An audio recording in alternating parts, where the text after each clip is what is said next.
चलिए शुरू करते हैं। ठीक है सर। यस। बताएं अपना, आप यस कहाँ से ग्रेजुएशन किया, आप किस विषय से किया, और फिर आप आपका ऑप्शनल क्या है, ये दोनों विषय क्या है?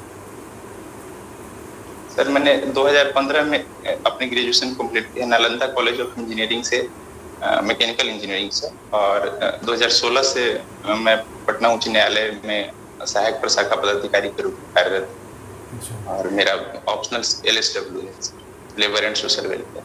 तो वहाँ पे आप हाई कोर्ट में प्रशाखा पदाधिकारी आप बने। पढ़ाई आपने इंजीनियरिंग की, तो इंजीनियरिंग यस की पढ़ाई में आपने फिर वहाँ हाई कोर्ट में कुछ तुक नहीं बना, ऐसा क्यों आपने किया, उधर क्यों गए? सर, शुरू से सर मेरा झुकाव सर सिविल सर्विसेज की तरह था। लेकिन मैं एक घर का अच्छा विद्यार्थी था सर, तो एक पारिवारिक पृष्ठभूमि खराब होने के कारण होता है 10th+2 पे आप इंजीनियरिंग या मेडिकल के फील्ड में जाना है आपको। सर तो मैं वहां गया, और उसके बाद लेकिन मेरा अल्टीमेट एम सिविल सर्विसेज ही था। तो मैंने वो मेरे दिमाग में था। लेकिन मैं जैसे ही मैंने ग्रेजुएशन किया, तो मैंने एक अपने जॉब, एक सेल्फ डिपेंडेंट होने के लिए मैंने जॉब की तरफ ध्यान देना शुरू किया था। मैंने IIT गेट भी निकाला था 2015 में, और मुझे एमटेक IIT में मिल रहे थे। लेकिन फिर भी मैं सिविल सर्विसेज की तरफ था, मैं जॉब लेने को प्रेफर किया, और यहाँ पे 2016 में मेरा हुआ, तो मैंने यहाँ ज्वाइन कर तो लिया। आपने 4 वर्ष आपने इंजीनियरिंग की पढ़ाई में दी, सरकार के संसाधनों का बहुत बड़ा अपव्यय किया आपने। आपको नहीं लगता है कि आपने बहुत बड़ा अपव्यय कर दिया सरकार का? आप पर तकनीकी सर, शिक्षा में सरकार के बहुत खर्च होते हैं, और उसके बाद आपने हाई कोर्ट ज्वाइन कर लिया और फिर प्रशासन में आना चाहते हैं, तो ये संसाधनों का अपव्यय नहीं दिखता है? सर ये सही है कि सरकार एक इंजीनियरिंग के लिए स्टूडेंट्स पे खर्च करती है, और मुझे लगता है कि सरकार आर्ट्स पेपर्स पे भी खर्च करती है, लेकिन इंजीनियरिंग पे थोड़ा ज्यादा होता है, मेडिकल्स वगैरह पे। लेकिन मुझे लगता है कि मैं प्रशासन में जाऊंगा तो एक समाज को जितना दे पाऊंगा उतना मैं इंजीनियरिंग फील्ड में रहकर या किसी अन्य फील्ड्स में जाकर मैं उतना नहीं दे पाऊंगा समाज के लिए। और मैं सरकार का, मुझे लगता है कि सिविल सर्विस में जाकर मैं अपने जो सरकार ने खर्च किया है मैं उसको बहुत ज्यादा उसको रिटर्न कर पाऊंगा। कैसे इसलिए मैंने आपकी इसे इंजीनियरिंग की जो डिग्री है वो प्रशासन में कैसे योगदान करेगी? सर, मैकेनिकल इंजीनियरिंग का डायरेक्ट योगदान तो नहीं है, लेकिन हम अगर देखें मैकेनिकल इंजीनियरिंग की परस्पेक्टिव, तो हमने जैसे हम लोग वहाँ पे कोई भी क्वेश्चन आता है तो हम लोग उसको एक न्यूमेरिकल्स है या कुछ भी है तो हम उसको सॉल्व करने के दौरान हम उसके सारे पहलुओं पर विचार करते हैं, हम उसको प्लानिंग करते हैं कि किस तरह से क्वेश्चन को सॉल्व करना है, क्या क्या इसमें लगेंगे। तो एक बौद्धिक क्षमता का जो विकास होता है, मुझे लगता है कि वो प्रशासन में बहुत ही योगदान देगा। अच्छा, ये आप अभी हाई कोर्ट में काम कर रहे हैं, तो हाई कोर्ट में कौन सा काउंटर देखते हैं आप? सर रीट सेक्शन में है सर। रीट देखते हैं? रीट। अच्छा, यस तो सर। ये जो रीट हैं, आप बताइए कि 5 जो रीट हैं, इस 5 रीट में से कौन से 3 रीट हैं जो किसी लोक अधिकारी के विरुद्ध जारी किए जाते हैं? एक तो सर 2 रीट है, एक प्रतिषेध और उत्प्रेषण जो सिविल कोर्ट में होते हैं, सिविल कोर्ट के अगेंस्ट होते हैं। फिर एक अधिकार परीक्षा जो होता है, केवल केवल अधिकार सिविल परीक्षा है। केवल सिविल कोर्ट में होता है?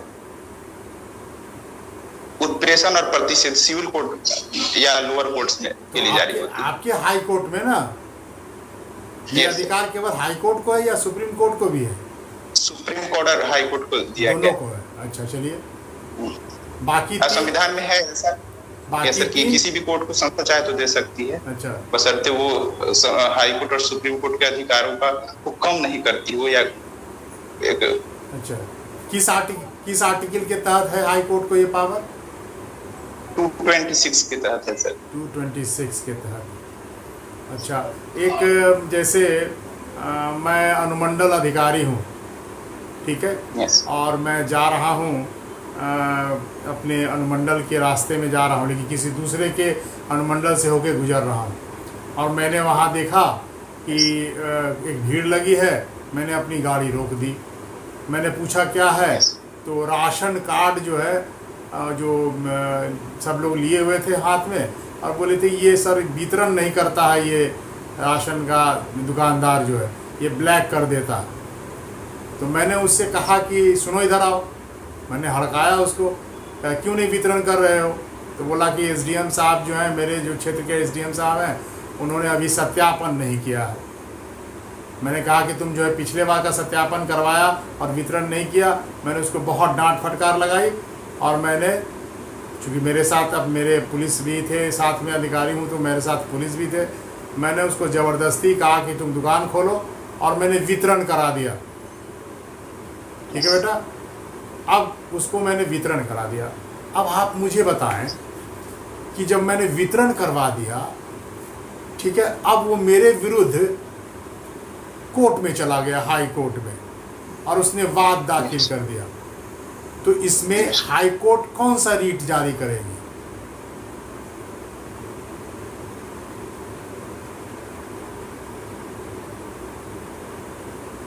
सही सर, मुझे नहीं पता है सर। अधिकार परीक्षा क्या होता है?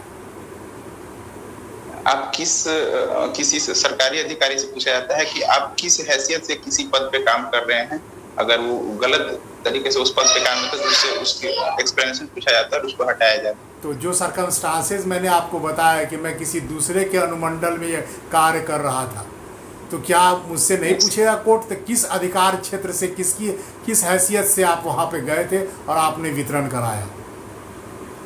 तो अधिकार परीक्षा जारी होगी। चलिए कोई बात नहीं, ठीक। अब ये बताइए, एक बड़ा चर्चा में रहा कॉलेजियम सिस्टम। बेटा, कॉलेजियम सिस्टम होता क्या है? Sir, collegium system 99th constitution amendment के द्वारा लाया गया था। ये 2014 में लाया गया था। सॉरी कॉलेजियम सिस्टम सर जैसे जजों की नियुक्ति के लिए बना गया। मैं एनजेसी पर चला गया। तो कॉलेजियम सिस्टम जजों की नियुक्ति के लिए लाया गया था। ये प्रथम वाद 1982, 1993 और इसी से डेवलप हुआ है। इसमें अगर किसी हाई कोर्ट्स के जजेस को जैसे रिकमेंडेड उसकी जब नियुक्ति करनी होती है, तो मुख्य न्यायाधीश जो है और 4 सीनियर मोस्ट जजेस हैं, वे लोग रिकमेंडेशन जो भी यहाँ से जाता है उस पर वो कंसीडर करते हैं। और अच्छा, ये बताओ कि न्यायिक नियुक्ति आयोग जो केंद्र सरकार ने विधेयक कानून बनाया, पारित कराया और उसको लागू सुप्रीम कोर्ट नहीं की, इसके सुप्रीम कोर्ट ने लागू नहीं किया इसे, क्यों ऐसा किया उन्होंने? क्या उसमें लगाया? ये बताइए कि जो न्यायिक नियुक्ति आयोग का गठन किया गया था, इसको सुप्रीम कोर्ट ने क्यों नहीं लागू किया? सर, इसमें नियुक्ति करने में जैसे जो भी जजेस की नियुक्तियां हैं उसमें प्रावधान रखा गया था कि उसमें कानून मंत्री भी होंगे और एक न्यायविद भी होंगे जिसको नियुक्त किया जाएगा। तो न्यायालय ने इसे माना कि यह न्यायपालिका में कार्यपालिका का हस्तक्षेप होगा, जो संविधान के जो तीनों अंग हैं जिनको अलग अलग स्वतंत्रता दी गई है, इसको ये कम करेगा या धूमिल कर सकता है। इसीलिए कार्यपालिका का हस्तक्षेप के कारण, ये की संभावना के कारण इसको रद्द किया गया था। अच्छा, अभी बेटा एक कंटेम्प्ट ऑफ कोर्ट का मामला चल रहा है। Yes sir. क्या है ये कंटेम्प्ट ऑफ कोर्ट का मामला? कंटेम्प्ट ऑफ कोर्ट एक्ट 1971 में है, जिसमें 2 तरह के कंटेम्प्ट जनरली आते हैं, एक सिविल कंटेम्प्ट और एक क्रिमिनल कंटेम्प्ट। इसमें होता है कि कोई भी कोर्ट्स के ऑर्डर्स हैं और उस ऑर्डर्स को अगर कोई आदमी नहीं मानता है या उसको मानने से इनकार करता है या अवहेलना करता है या जो भी ऑर्डर्स होता है, वो सिविल कंटेम्प्ट में आते हैं। और क्रिमिनल कंटेम्प्ट है कि अगर कोई भी कोर्ट को ऐसा कोई भी प्रकाशन या ऐसा कोई भी किसी भी मीडिया के थ्रू या किसी भी प्लेटफॉर्म से अगर वो कोर्ट को बदनाम करता है या कोर्ट की गरिमा को धूमिल करने का प्रयास करता है, तो अपराधी कंटेम्प्ट में आएगा। कंटेम्प्ट ऑफ कोर्ट एक्ट 1971 में इसको। अच्छा, ये और बताइए कि जस्टिस में बहुत सतही बातें हैं, लेकिन मुझे आप बताएं कि जो जस्टिस की जो देवी हैं, जो आपके न्यायालय में लगी भी होंगी, उनके आँख पर पट्टी होती है, इस पट्टी का Yes. क्या मतलब है? सर जहाँ तक मुझे पता है इसका मतलब है कि कोर्ट किसी चीजों को सारी मतलब कोर्ट साक्ष्यों के आधार पर निर्णय देती है। कोर्ट किसी के प्रति बायस्ड नहीं है, वो किसी चीज को नहीं है, वो बस साक्ष्यों के आधार पर वो अपना निर्णय दे रही है। वो किसी को संविधान में ये कहाँ ये बातें लिखी गई है? किस आर्टिकल में इसकी चर्चा है? किस चीज के बारे में सर? ये जो आपने बताया कि साक्ष्यों के आधार पर देखिए किसी में भेदभाव नहीं करेगी, ये बातें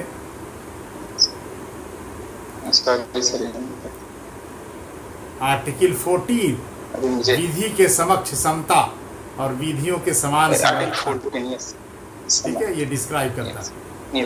चलिए ठीक है, अच्छी कोई बात नहीं। आप बताइए, अभी सरकार ने 4 लेबर कोड जारी किए हैं।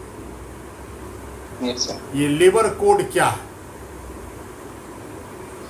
सर जितने भी लेबर लॉज थे, लगभग 44 लेबर लॉज थे, उसको सरकार ने एक बहुत दिनों से इसकी मांग चल रही थी कि उसको हमको सिंप्लीफाई करना है और उसको एक पैटर्न देना है व्यवस्थित रूप से, ताकि जितने भी कंपनियां हैं, नियोजक हैं, वो व्यवस्थित तरीके से किसी भी चीज को आसानी से समझ सके, क्योंकि बहुत सारे लॉज हो जाते थे। इसी के लिए सरकार ने 44 लेबर लॉज को 4 लेबर कोड में बांट दिया है और उसके एक labour code on wages, labour code on social security, occupational safety health पर labour code on industrial relations पे 4 भागों में बांट के, जिसमें से लेबर कोड ऑन वेजेस पारित भी हो चुका है दोनों संसद के द्वारा, राष्ट्रपति की भी मुहर लग गई। इसके अंतर्गत 4 बिल हैं। इक्वल रिम्यूनरेशन एक्ट है 1977 है, फिर और पेमेंट ऑफ वेजेस एक्ट है। इससे क्या प्रभाव पड़ेगा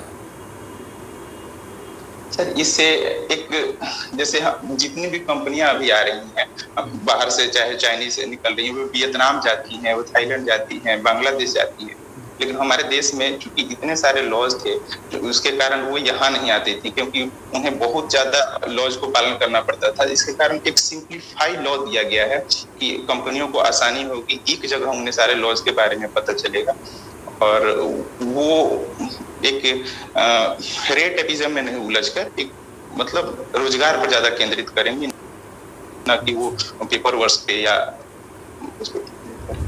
अच्छा, गुड। आपकी हॉबी क्या है?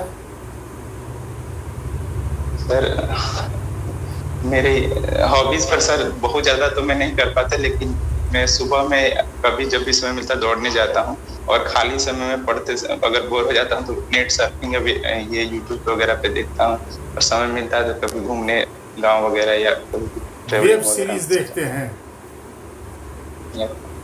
कोई वेब सीरीज का नाम बताइए जो बड़ा अच्छा आपने इन दिनों देखा।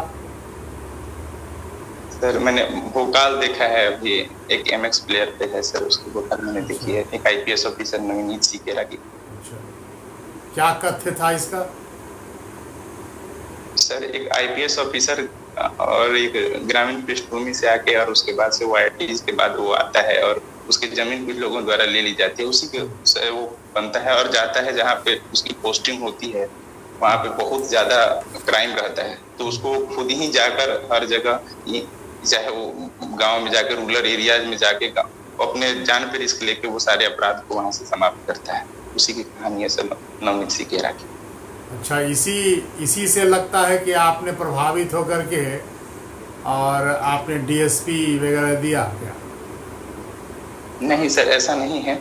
मैं पहले से भी मेरा झुकाव पुलिस सर्विसेज में था, क्योंकि मैं ग्रामीण पृष्ठभूमि से रहा हूँ और मैंने आपराधिक न्याय प्रणाली में पुलिस की महत्ता को बहुत करीब से देखा है और मैं उससे बहुत ज्यादा प्रभावित हूँ कि अगर एक पुलिस प्रशासन, एक पुलिस अधिकारी चाहे तो लोगों को त्वरित न्याय सुलभ कराने में बहुत ही महत्वपूर्ण भूमिका निभा सकता है, चाहे वो डायरी लिखना हो या सुपरविजन करना हो। अगर चूंकि कोर्ट की सारी प्रोसीडिंग उसी FIR, उसी डायरीज और उसी पे चलती है, सारे कोर्स उसी पे देते हैं, तो अगर वो ईमानदार आदमी अगर कोई फंस गया तो चाहे तो वहां से निकाल भी सकता है, अन्यथा अगर वो फंस जाता है तो वर्षों तक कोर्ट के चक्कर लगाता रहता है और एक बेगुनाह आदमी को जेल के सलाखों तक पहुंचा सकता है। एक धारा 370 जानते हैं, 377 जानते हैं, 377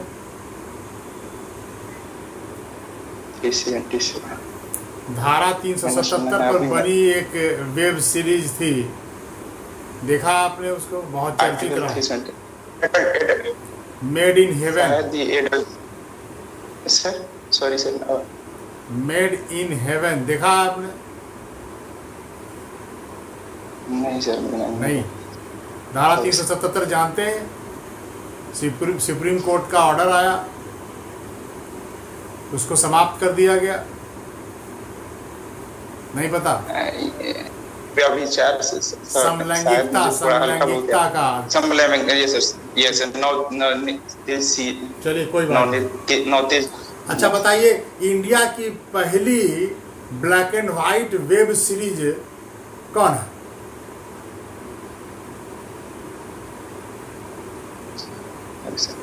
नहीं, मुझे याद नहीं आ रहा। नहीं पता आप? नहीं सर। कोटा फैक्ट्री देखी है आपने? कोटा फैक्ट्री सुना है सर, उसके बारे में। कोटा फैक्ट्री नहीं देखा? वेब सीरीज आपकी पसंदीदा वेब सीरीज देखने की आपकी हॉबी आपने देखी है, और टॉप 10 जो है उसको तो आपको जरूर देखना चाहिए, ये आपकी हॉबी रही है।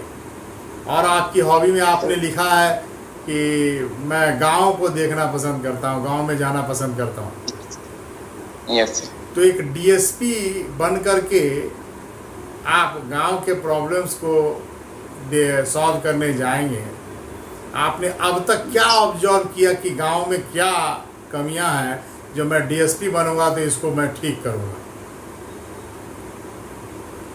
सर, गांव में एक छोटी छोटी बातों को लेकर वहाँ लड़ाइयाँ होती है, चाहे वो छोटी छोटी इश्यूज है, और उसमें वो लोग बहुत ज्यादा परेशान रहते हैं, अपने ऊर्जा और अपना समय बहुत ज्यादा व्यतीत करते हैं उसमें। अगर न्याय वहाँ पे अगर हम सही व्यक्ति को अगर वहाँ बचाते हैं और गलत लोगों को हतोत्साहित करते हैं, तो मुझे लगता है लोग अपने सर्वांगीण विकास पे ज्यादा ध्यान दे पाएंगे, न कि वो कोर्ट कचहरी के चक्कर लगाते फिरेंगे। बिहार में जितने केसेस बढ़ते हैं कभी कभी, तो उसमें सबसे ज्यादा ग्रामीण पृष्ठभूमि से ही आते हैं, और उसमें पुलिस की बहुत ही महत्वपूर्ण भूमिका होती है। इसीलिए एक डीएसपी के रूप में मुझे लगता है कि मैं जब जाऊंगा वहां पे, तो मैं अपने एरियाज में वहां पे सुपरविजन रेगुलर करूंगा। मैंने एक बनाई भी है, प्लानिंग बनाई है कि मैं रेगुलर वहां पे विजिट करूंगा और लोगों से मिलूंगा। एक जो पुलिस में और एक लोगों के बीच का जो गैप होता है, जो लोग डरते हैं उससे और एक सीमा बना कर रखते हैं, तो उसको एक कम करने की आवश्यकता है वहां पे, कि आप रेगुलर मिलिए लोगों से। अगर पुलिस प्रशासन रेगुलर मिलती है तो वो एक मित्रवत व्यवहार भी होता है। और दूसरा होता है कि हम कागजी प्रोसेस पर कम ध्यान दें। थाने वगैरह जितने भी हैं, वहां पे हम थाने के औचक निरीक्षण करें रेगुलर रूप से, तो मुझे लगता है कि एक डर भी रहेगा अधिकारियों में, और एक काम करने की उनको भी रहेगी कि मेरा अफसर अगर इतना प्रॉम्प्ट है और इतना अच्छे से काम कर रहा है, तो मैं भी कामों को करूं और लोगों से मिलूं, और जो प्रॉब्लम्स आ रहे हैं उसको वहीं से निपटाने का प्रयास करूं, उसको आगे ना बढ़ूं। चलिए, अच्छा, अब आपसे दूसरे सर पूछेंगे, वो भी एक बिहार प्रशासनिक सेवा में है, तो आपसे वो प्रश्न करेंगे। आप सर सुन रहे हैं मेरी आवाज़? सर मेरी आवाज़ सुन रहे हैं आप?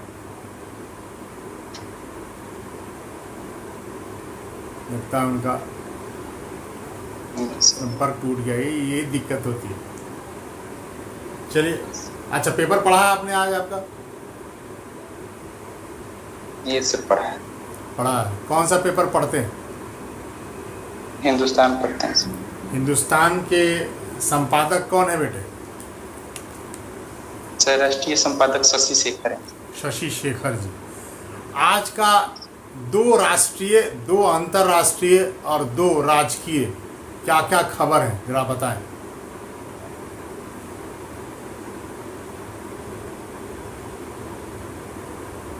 सॉरी सर, मुझे याद नहीं आ रहा है थोड़ा सा। इसका मतलब आपने पढ़ा नहीं है। चलिए, अब आप सर आ गए हैं, संपर्क फिर से टूट गया। सर, आपको आवाज सुनाई दे रही है? सर आपको आवाज सुनाई दे रही है? सर का म्यूट है वहां से, सर की आवाज यहाँ नहीं आ पा रही, म्यूट है वहां पे। सर फिर से बोलिए सर। सर आवाज आ रही है सर आपको? सर म्यूट वहां पे रेड बटन वो ऑन आपका होगा सर कुछ गड़बड़ है, देखिए।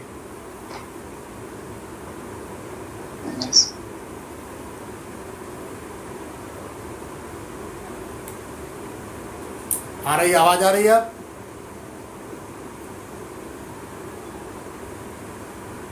आप बोले सर, आवाज सुनाई दे रही है? आवाज? हाँ ये सर अब आ रही है। हाँ, पूछिए सर अब आप। आप मुझे ये बताएं कि थ्योरी ऑफ नेचुरल जस्टिस क्या है?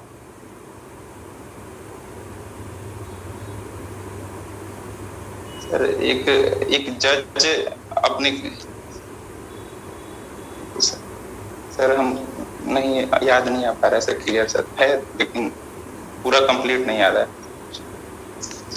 अच्छा, कोई बात नहीं।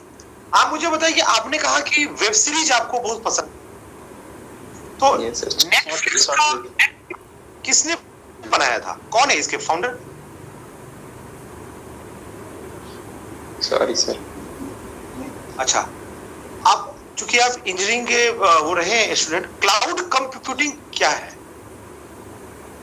क्लाउड कंप्यूटिंग से डेटा वहाँ पे जो भी हम लोग करते हैं वो एकत्र होता है सर वहाँ पे, या रखा जा सकता है सर क्लाउड कंप्यूटिंग से। ऐसे मेरे में अच्छा, अभी फेसबुक पे बहुत ज्यादा कंट्रोवर्सी आया था कि वो डाटा चोरी हो रहा है और लोगों की जो पर्सनल डाटा है वो कहीं ना कहीं स्प्रेड हो रही है, तो आप इसको लीगल एंगल से, कानूनी दृष्टिकोण से कैसे देखते हैं आप? सर डेटा चोरी करना ये तो आईटी एक्ट की धारा, आईटी एक्ट 2013 के अनुसार ये लीगल नहीं है, लेकिन चूंकि बहुत सारे जैसे फेसबुक पे जितने भी लोगों के डाटा रहते हैं उनका इस्तेमाल होता है सर, जैसे कोई भी आर्टिफिशियल इंटेलिजेंस की तरफ वे लोग यूज करते हैं उसका, उनके पर्सनल प्रेफरेंसेस जानने में उसके, और उसका यूज वो लोग अलग करते हैं। क्योंकि डेटा, अधिकतर डेटा हमारा यहाँ संग्रह नहीं होता है, डेटा कलेक्टिंग सेंटर कहीं और रहता है, जिसके कारण वो एक्सेस करते हैं सर वहाँ। अच्छा, आप मुझे बताएं, चूंकि आप प्रशाखा पदाधिकारी हैं, सर्कुलर, नोटिस और मेमोरेंडम, तीनों में क्या अंतर है? नोटिस तो हमने किया है, मेमोरेंडम तो हमने नहीं किया, लेकिन नोटिस हम लोग करते हैं। यहाँ से कोई भी जैसे कोर्ट आदेश देती है तो हम लोग किसी भी, जैसे अगर लैंड का मैटर है या कोई भी ऐसा मैटर है, तो उस तक पहुंचने के लिए कि आप पर एक केस हुआ है, आपको ये सूचना दी जाती है कि आप न्यायालय के समक्ष अपने एडवोकेट के थ्रू अपीयर हों और अपीयर होकर अपना पक्ष रखें, इसके लिए वो नोटिस इशू की जाती है। और मेमोरेंडम? मेमोरेंडम तो हम लोग नहीं किए सर, अभी तक ऐसे नहीं मिला। कोई बात नहीं, कोई बात नहीं। आपने लिखा हॉबी में टू विजिट विलेजेज, तो विलेजेज में क्या आप सीखते हैं? मतलब क्या आपने किया अभी तक? आपने कौन सी विलेज देखी है? सर जैसे मैं पूर्वी चंपारण में मेरा पैतृक घर है और मैं नालंदा से इंजीनियरिंग किया हुआ, तो मैं वहाँ पे जहाँ रहता था तो मैं वहाँ पे गाँव में जाता था, कभी कभी वहाँ से जब भी समय मिलता था मैं गांव में जाता था। एक गांव, क्योंकि बिहार 88.7% तो गांव ही विलेजों में बसता है, और मुझे लगता है कि इसलिए मैं वहाँ जाता था और वहाँ के लोगों से कभी कभी मिलता था, और मिल से वहाँ के क्या है, प्रशासन में क्या चल रहा है, वहाँ पे क्या क्या योजनाएं हैं वगैरह, कभी मैं उनसे बात वगैरह किया करता था। वहाँ पे स्थिति देख के भी बहुत सारी चीजें वहाँ से पता चलती हैं कि क्या हो रहा है गाँव में, क्या कितनी सरकार की योजनाएं पहुँच रही हैं, और थोड़ा सा एक सा रिफ्रेशमेंट भी होता है कि अगर हम नेचुरल जगहों पे जाते हैं तो प्राकृतिक, इसलिए भी। अच्छा, आप मुझे मुखिया की शक्तियां और मुखिया पति का रोल ये क्या है, आप मुझे जरा बताएं। और मैक्सिमम जजेस कितने हो सकते हैं? मैक्सिमम सर तो बैठाया जा सकता है जितने भी जजेस को अब बुलाया जा सके। जैसे हाई कोर्ट में अभी तक केशवानंद भारती बाद में 13 जजेस थे, तो जितना कोर्ट चाहे या चीफ जस्टिस चाहे। कौन सा केस डिसाइड हुआ कि वो सिंगल बेंच में जाएगा, फिर बाद में डबल में जाएगा, और कौन सा जाएंगे संवैधानिक पीठ पे? ये क्या मतलब, इसमें अंतर क्या है? सर पहले तो हाई कोर्ट्स में या कोई किसी भी सुप्रीम कोर्ट्स में वहां पे रहता है सर कि कौन सा मैटर है। अगर वो क्रिमिनल केसेज है, लाइक क्रिमिनल मिसलेनियस है, जैसे सिंगल कहीं कोई व्यक्ति ने अपराध किया हो या कुछ भी, तो वो सिंगल बेंचेज में जाते हैं। जैसे वो साधारण बहुत ज्यादा उसमें कोई मामला ऐसा नहीं है तो वो सिंगल बेंच में जाता है। जैसे क्रिमिनल अपील हो गया या कोई भी ऐसा बेंच जिसे लार्ज हियरिंग की जरूरत है, like PIL public interest litigation हो गया, या कैट्स मैटर हो गया, कंपीलेंट अथॉरिटी ट्रिब्यूनल का मैटर हो गया, वहां से आता है। तो ये सब डबल बेंच में जाता है, जनरली डबल बेंच में ही सुना जाता है। और कॉन्स्टिट्यूशनल बेंच अगर किसी भी, चाहे वो सिविल कोर्ट हो चाहे या वो हाई कोर्ट हो, किसी को भी लगता है कि इस मैटर से कोई भी ऐसा कॉन्स्टिट्यूशन का मामला एराइज होता है तो वो उसे रेफर कर देती है कॉन्स्टिट्यूशनल बेंच को। जजेस ही रेफर करते हैं कि ये हम नहीं सुनेंगे या हम एक या दो जज नहीं सुनेंगे, इसको कॉन्स्टिट्यूशनल बेंच सुनेगी। उसके लिए एक बेंच गठित की जाती है न्यायालय द्वारा, उसमें हियरिंग किया। अच्छा, और आप मुझे जरा ये बताएं कि पटना हाईकोर्ट में जो आपके प्रशाखावादी के रूप में है, तो आपको क्या लग रहा है कि जुडिशियल एक्टिविज्म करके एक वर्ड आया है, वो क्या है और उसका क्या अभी वर्तमान में उसका क्या महत्व है? सर, जुडिशियल एक्टिविज्म होता है जब न्यायालय अपने जैसे जो भी वाद उसके सामने लाए जाते हैं उसको वो उस पर निर्णय देता है, लेकिन कभी कभी न्यायालय अपने कार्यक्षेत्र से आगे बढ़ता है, विधायिका और कार्यपालिका के कार्यों में भी हस्तक्षेप करता है या उन्हें करने के लिए बाध्य करता है, तो इसे जुडिशियल एक्टिविज्म कहा जाता है। तो जुडिशियल एक्टिविज्म कभी कभी कब आता है, जैसे बहुत सारे लोगों ने जैसे BL वगैरह है न्यायविद, उन्होंने इस पर दिया है कि ये कब आता है, कब इसकी जरूरत पड़ती है।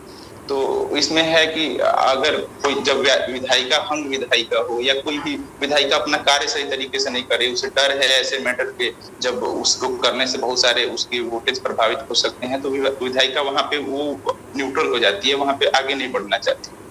तो इस समय न्यायपालिका खुद ही आगे बढ़ती है और उसे करने का आदेश देती है, उसे बाध्य कराती है। ये जुडिशियल एक्टिविज्म। अच्छा, इंदिरा सोनी केस क्या था? इंदिरा सोनी केस है सर, इसमें एक मैटर राइज था जिसे 10% आरक्षण दिया गया था PV नरसिम्हा राव के द्वारा, उस मैटर से भी रिलेटेड था। और ये 10% आरक्षण दिया जाने उसी के अगेंस्ट में आया हुआ था इंदिरा सोनी का, जहाँ पे आर्थिक आधार पर आरक्षण उस वक्त दिया गया था जिसको।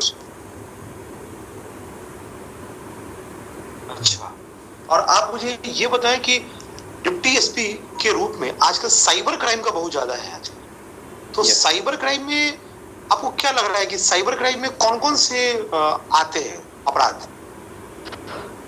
साइबर क्राइम में सर कोई भी अपराध, जैसे इंटरनेट से रिलेटेड हो गया, मोबाइल से रिलेटेड हो गया, या कोई भी सोशल साइट्स हो गया, वहां से रिलेटेड कोई भी साइट से, और वहां पे कोई क्राइम किए जाते हैं, लाइक बैंक फ्रॉड हो गया या किसी को क्रिएट करना वहां से, तो वो इसके अंतर्गत आते हैं। बैंकिंग अगर हो गया, नेट बैंकिंग है, ये सब वहां से किसी को किया जाता है। तो आपका role as a deputy SP के रूप में क्या रहेगा? सर, एक डिप्टी SP के रूप में मैं चाहूंगा कि लोगों से पुलिस जुड़े, जो सामुदायिक पुलिसिंग का जो कॉन्सेप्ट है सर, मैं उससे बहुत ज्यादा प्रभावित हूँ। मुझे लगता है कि मैं लोगों से एक मिलूं और लोगों से पुलिस का जो भय है और एक बाउंड्री लेयर बना रखा है लोगों ने कि ये पुलिस है, इसे थोड़ा सा अलग रहना चाहिए, डर है, तो उस चीज से अलग है। और एक पुलिस अधिकारियों हैं जो जूनियर अधिकारी हैं मेरे अंदर, उनकी रेगुलर निरीक्षण हो, थाने के निरीक्षण हो, काम किस तरह से कर रहे हैं, और लोगों से एक समय निकाल के, या संडे हो या एक दिन ऑल्टरनेट करके आफ्टर टाइम ही, ऑफिस टाइम ही उनसे मिले, उनसे बात करें, तो एक उनके अंदर एक भाव आएगा कि पुलिस एज ए फ्रेंडली हमारे साथ काम कर रही है। तो ये प्रशासन में वहाँ पे पुलिस व्यवस्था हो या कोई भी आपराधिक वहाँ पे है या कुछ भी ऐसा है, तो वो वहाँ पे अगर अपराध भी हो रहा है तो डायरेक्ट पुलिस तक पहुंचेंगे, लोग वहाँ तक पहुंचाएंगे। तो ये एक फ्रेंडली बनकर एक वहाँ पे काम करने की इच्छा है मेरी। आप मुझे ये बताएं कि कमिश्नरेट सिस्टम क्या है? जैसे दिल्ली में ACP DCP होते हैं, उस तरह बिहार में भी ये कंसेप्ट लागू किया जाता है। तो अगर ये लागू हुआ तो कितने कमिश्नरेट बनेंगे बिहार में, और इसका क्या है मतलब रूपरेखा?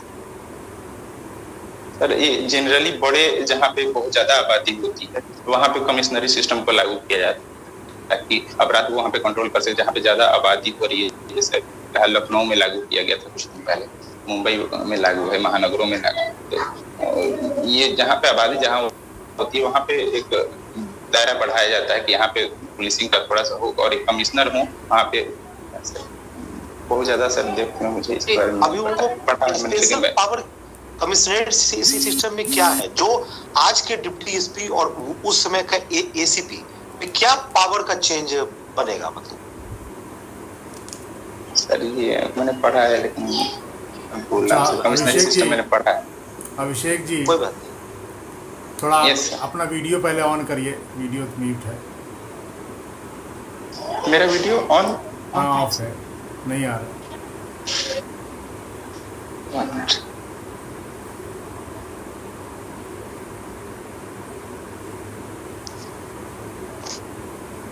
हाँ अब आ रहे हैं आप। अच्छा आप मुझे बताएं, आपने अभी कम्युनिटी पुलिसिंग की बात की, अभी एक और कॉन्सेप्ट आया है इंटरनेट पुलिसिंग, और रोबोट पुलिसिंग भी इंट्रोड्यूस हुई है। ये रोबोट पुलिसिंग क्या है और इंटरनेट पुलिसिंग क्या है?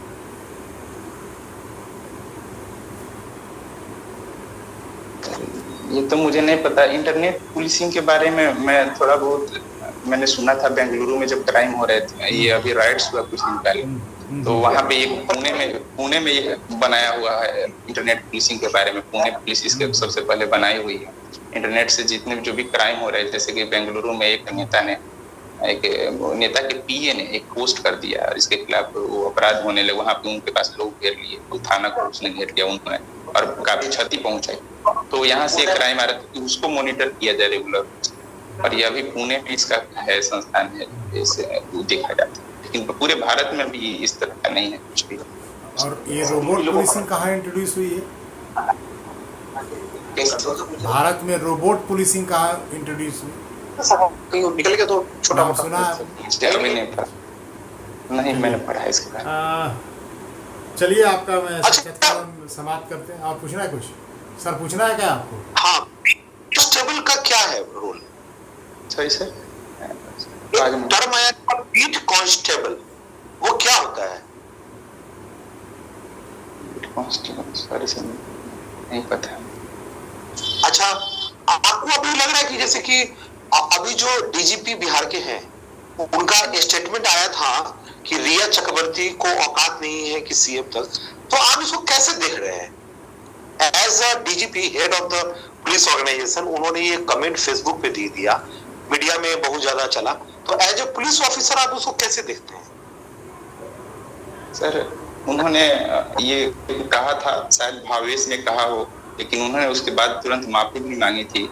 एक दिन बाद उन्होंने माफी मांगी थी कि मैं उसको भूल गया था, लेकिन ऐसा बोलना गलत था। तो ये सर जनरली तो पुलिस पदाधिकारी लोगों को किसी पर्सनल व्यक्ति पर कमेंट करने से परहेज करना चाहिए। आप ये मीडिया ट्रायल आजकल बहुत ज़्यादा होने लगा है, न्यायिक व्यवस्था पर ये प्रेशर के रूप में काम करता है, इसको आप किस रूप में देखते हैं? सर एक बार रिपीट किया जाए, आवाज नहीं आ पाई है। मीडिया ट्रायल आजकल बहुत न्यायिक व्यवस्था पर प्रेशर के रूप में कार्य करता है, आप इसको किस रूप में देखते हैं? सर मीडिया लोकतंत्र का एक चौथा स्तंभ है, जो किसी भी पक्ष को या कोई भी ऐसा डार्क पक्ष को या कोई भी पक्ष हो उसको उठाता है। और शायद समाज में बहुत सारी चीजें हैं जो मीडिया के द्वारा ही बहुत लोग जान पाते हैं और उससे अवेयर हो पाते हैं।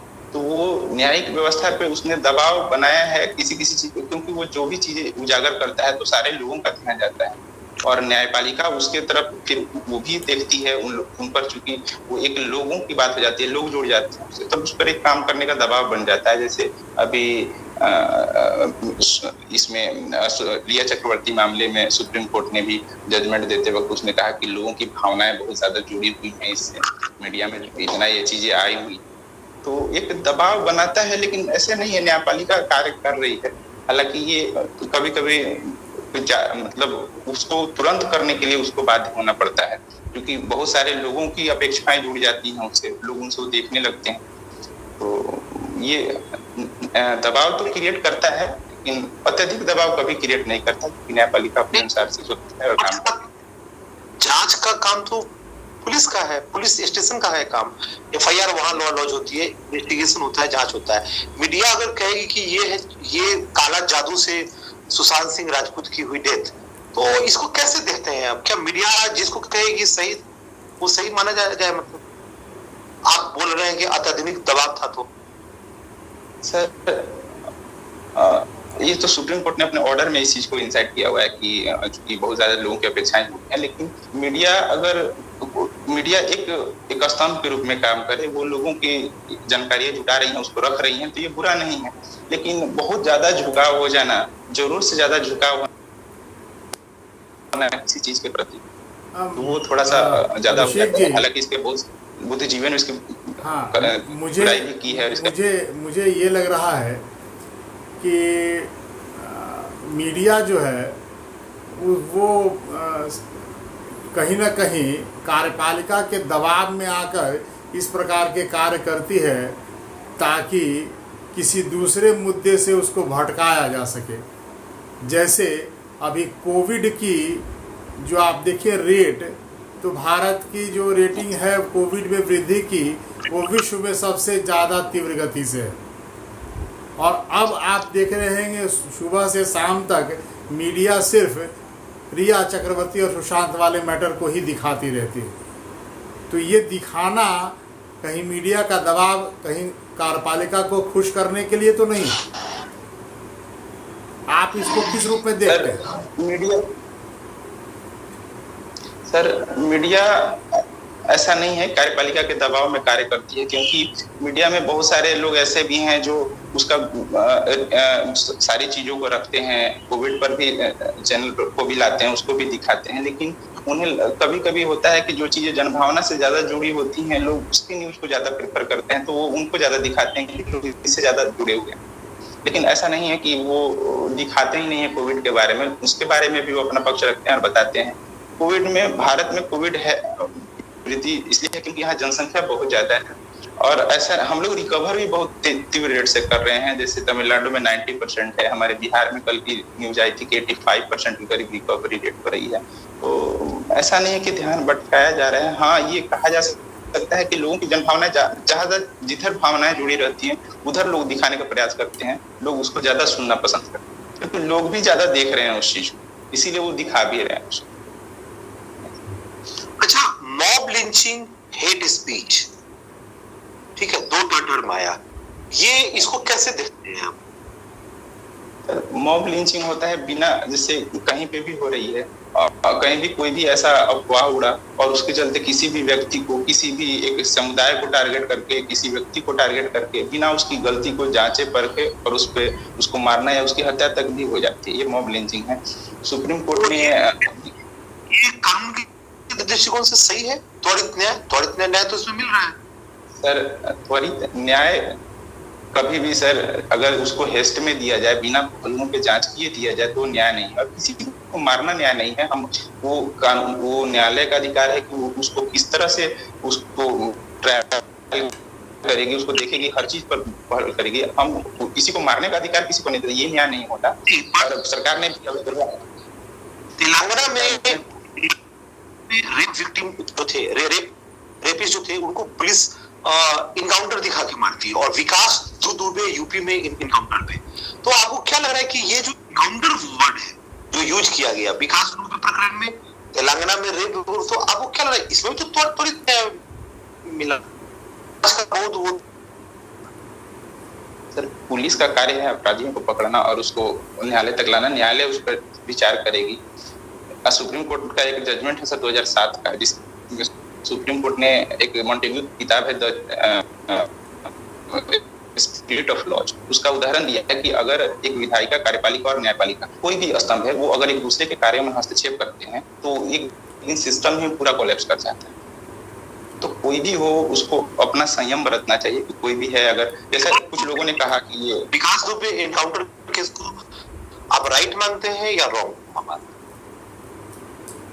सर ये तो अभी जांच का विषय है कि वास्तव में एनकाउंटर हुआ या नहीं हुआ, चूंकि जुडिशियल इस पर इंक्वायरी अभी चल रही है, कल भी पूछताछ हुई है उस पर किया है, तो इस पर तो हम कंप्लीट नहीं कर सकते कि ये एनकाउंटर हुआ है। लेकिन अगर वो भाग रहा था, अगर उसने पुलिस अधिकारियों को परेशान किया, तो वो मारना अगर कोई आत्मरक्षा के लिए वो तो अभिषेक जी पुलिस कर सकती है, लेकिन उसको अब साक्षात्कार आपका समाप्त होता है।